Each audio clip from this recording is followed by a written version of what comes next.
Kabar baik, ada yang bisa dibantu? Mau curhat aja sedikit. Oke, tapi ingat jangan menyebut nama siapapun, termasuk namamu sendiri, karena saya tidak ingin setelah viral minta take down. Kenapa sih? Iya, siap-siap. Gini Mem, kan waktu tanggal 9 itu kan ada kejadian di rumah nenek.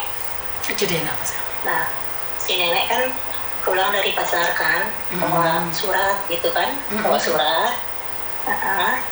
Terus suratnya itu, kebetulan kan saya lagi di dapur tuh, lagi kerja, lagi masak kan. Si nenek bawalah surat itu ke dapur, diberikan ke saya, Cece katanya. Ini surat buat kamu katanya, dia bilang gitu kan. Terus saya bilang, surat apa? Saya gituin kan. Yang nggak tahu katanya, dia bilang gitu. Yang penting ini buat kamu katanya. Tapi saya lihat di nama surat itu kan namanya si nenek. Terus saya bilang, loh ini kan bukan nama saya Nek, saya bilang gitu. Ini kan namanya nenek. Ya mana aku tahu katanya dia gitu. Pokoknya kamu, ini mungkin buat kamu katanya dia gitu. Nah, terus karena saya lihat di depannya itu ada tulisannya agent teknik employer gitu kan. Saya pikir ada hubungannya juga dengan saya gitu kan, masalah dengan agent gitu kan. Nah, jadi si nenek itu bilang, buka aja katanya. Akhirnya saya bilang, oh iya ya, aku izin buka ya, aku gituin. Ya, aku buka lah di depan nenek Mem, aku buka. Tapi belum aku keluarkan isinya. Surat itu apa, aku nggak tahu kan. Akhirnya si nenek telepon majikan. Nenek bilang, ada surat tuh buat dia, katanya digituin. Akhirnya dia tutup teleponnya lah. Nah, si majikan tuh WA aku lagi gitu kan, dibilang gini, Cece ada suratnya buat kamu katanya dia gituin. Kok maaf Pak, mungkin saya lancang, saya gituin kan.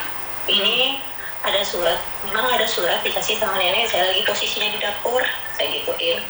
Kebetulan nenek bilang ini surat buat kamu ya, saya pikir di depannya itu karena ada tulisan agent, saya pikir ada hubungannya, tapi mohon maaf Pak, saya bilang gitu, saya sudah membukanya karena nenek yang suruh, saya gituin kan, nenek yang suruh buka.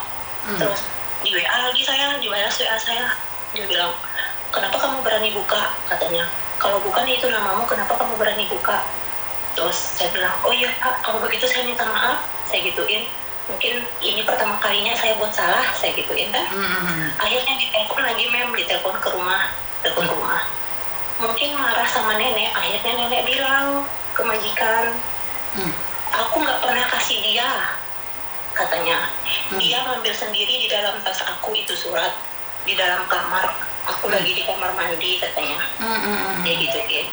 Akhirnya dia buka di situ, pas aku lihat, katanya di mandi. Nah, kebetulan majikan aku ini percaya juga sama ibunya gitu kan, namanya juga ibunya. Akhirnya majikanku tuh aku, kenapa kamu berbohong, kan saya bilang gitu kan. Terus saya bilang, maaf Pak, saya nggak pernah berbohong selama saya di rumah ini, saya gituin. Apalagi saya mau finish 6 bulan lagi ini, nggak pernah saya buat kesalahan. Baru kali ini itu pun saya disuruh, kalau nggak disuruh saya nggak bakalan, saya gituin kan. Kamu ngelas, nggak usah kamu berbohong lagi, katanya gitu.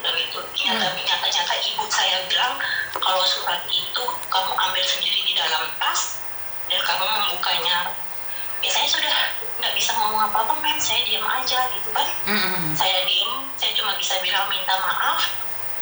Perbuatan kamu ini sudah saya laporkan ke agent kamu, dan kamu akan segera dipercepat untuk balik ke Indonesia, katanya. Ya gitu, itu pesan terakhirnya ke saya, majikan saat tanggal 9 itu kan. Dan kamu akan menjelaskan itu semua nanti di polisi, katanya gitu.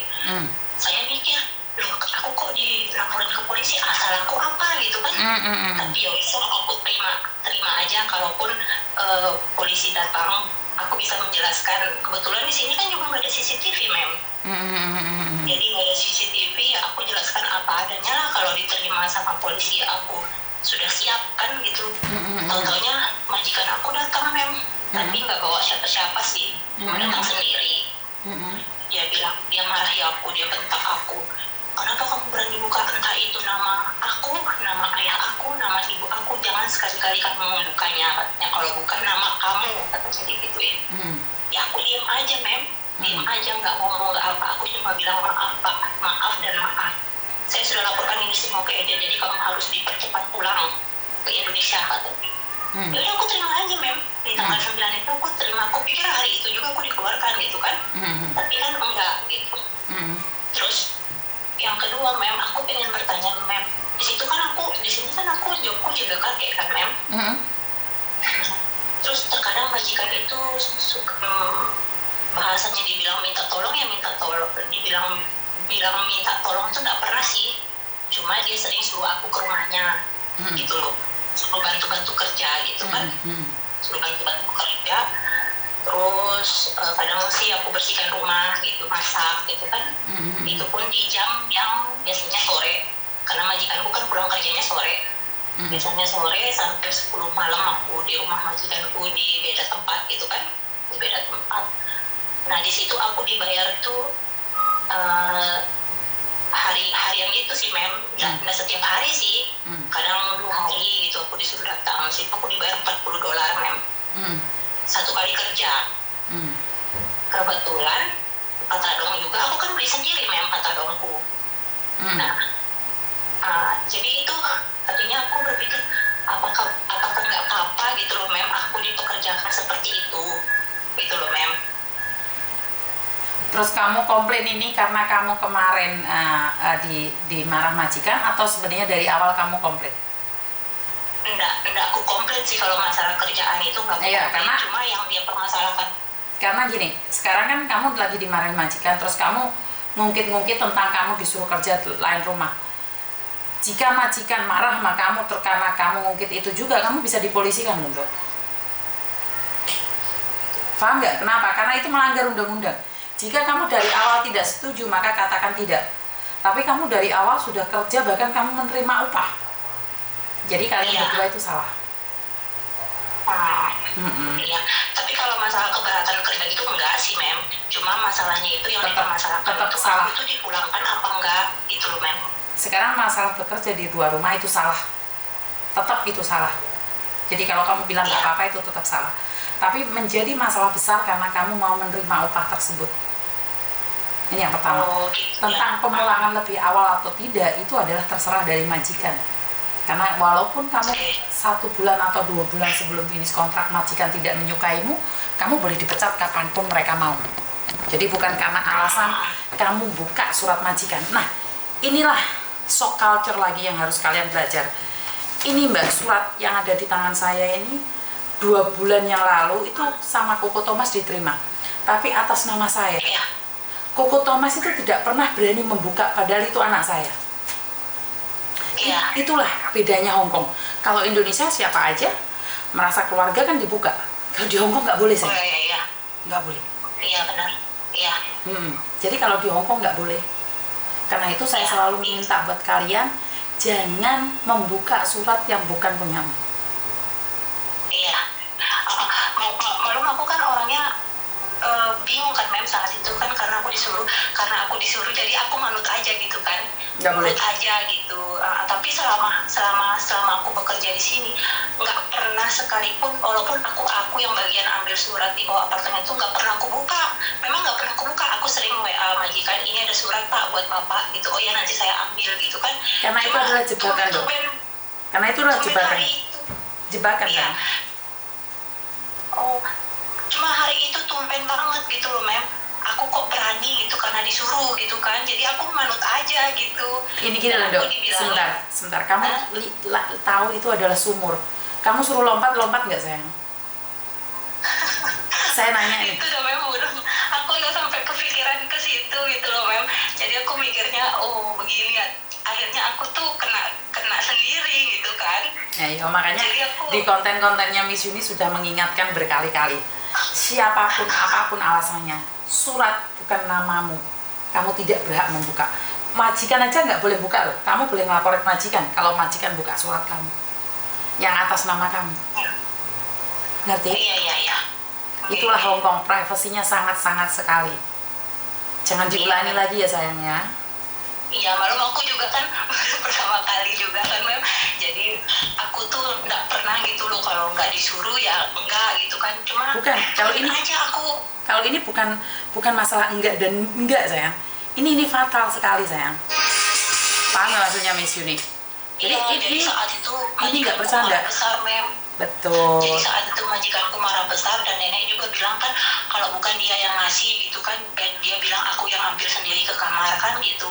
Jadi aku ya sudahlah, aku pasrahin aja sudah, Mem. Ya, Kalaupun aku harus sekali lagi saya ingatkan, tidak pulang semudah itu sayang. Jika polisi majikanmu melaporkan pada polisi, jika mereka memperpanjang itu menjadi masalah besar.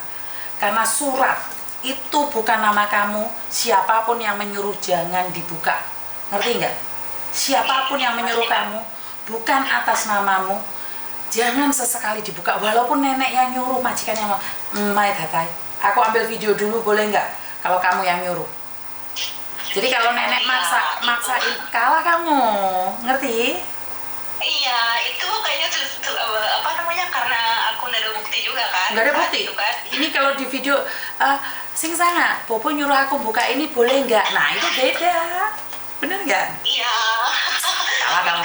Makanya kalau seandainya aku video kan mungkin kan kelihatan kan kalau memang nenek yang Betul. suruh, tapi memang aku nggak video, aku pikirannya tuh nggak sampai ke situ, karena apapun yang dilakukan nenek itu, misalnya aku sampai aku ngurus kakek pun aku video, aku kirim ke majikan gitu. Lah kenapa ini kamu nggak? Tumben surat yang dikasih disuruh buka kok aku nggak video gitu loh, Mem. Itu salahnya aku. Ya, Tapi kegiatan kakek setiap hari itu aku videoin, aku kirim ke majikan gitu. Tapi ini kesalahan fatal sayang. tapi memang majikanku tuh sebenarnya majikanku tuh baik, Mem. Cuma dia mungkin karena dilihat polosnya muka aku kemarin, Mem.